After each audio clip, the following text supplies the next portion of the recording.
ఈరోజు చంద్రశేఖరరావు చరిత్ర రేవంత్ రెడ్డి చేర్పేయాలనే ప్రయత్నం చేస్తురని హరీష్ రావు కేటీఆర్ గారు అన్నారు, చూసిండ్రు కదా. శుక్రాచార్యుడేమో ఫామ్ హౌజులు ఉన్నాడు, మారీచుడు సుబాహుడేమో ఊరూరు తిరుగుతున్నారు.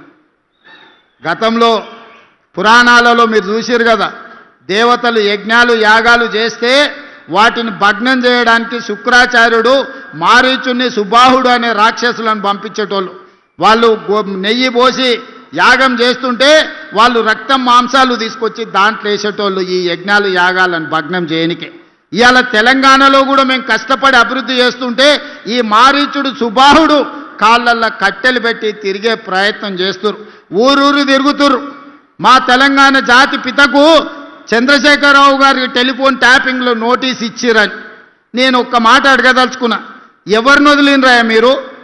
ప్రతిపక్ష నాయకులను వదలకపోతుంది, జడ్జిలను వదలకపోతుంది, జర్నలిస్టులను వదలకపోతుంది, సినిమా తారలను వదలకపోతుంది, ఆఖరికి పెళ్ళా మొగుడు మాట్లాడుకుంటుంటే కూడా వాళ్ళ చెవులలో వాళ్ళు మాట్లాడుకునేది నీకెందుకయ్యా వినేది? ఏమన్నా పొయ్యకాల ఏం రోగం అయ్యా అది? పెళ్ళా మొగుని కూడా మాట్లాడుకోనియరా? ఇంత చిల్లర పని చేసినప్పుడు నోటీస్ ఇవ్వకపోతే ఏం చేస్తారయ్యా? అసలు బేడీలేసి ఈడ్స్కి రావాలి. ఇంకా మన పోలీసు వాళ్ళు మంచోళ్ళు కాబట్టి నోటీస్ ఇచ్చి రమ్మంటే లేదు లేదు నేను ఫామ్ హౌస్లో ఉన్నా దావతులు చేసుకుంటున్నా మీరు ఆడికే రమ్మని అడిగారు. ఎవడన్నా తప్పు చేసినోడు రమ్మంటాడే? అయినా కూడా వయసును దృష్టిలో పెట్టుకొని బంజారాహిల్స్లో నీకు ఇల్లు ఉంది కదా గాడికి రా నమోదు చేసుకుంటావు అంటే గట్లెట్లా పిలుస్తారని అడుగుతారు. ఇవాళ తప్పు చేసినోని అంగి పట్టి ఈడ్చుకొచ్చే చట్టం ఉంది మన దగ్గర. ఇవాళ ఆయన చరిత్రనంట నేను మొత్తం రూపుమాపే ప్రయత్నం చేస్తుండంట.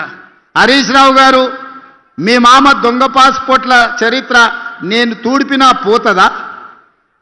నీ పక్కలుండే ఆర్ఎస్ ప్రవీణ్ కుమారే చెప్పిండు, చంద్రశేఖరరావు మీద దొంగ నోట్ల కేసు చిక్కడపల్లి పోలీస్ స్టేషన్లు ఉందని.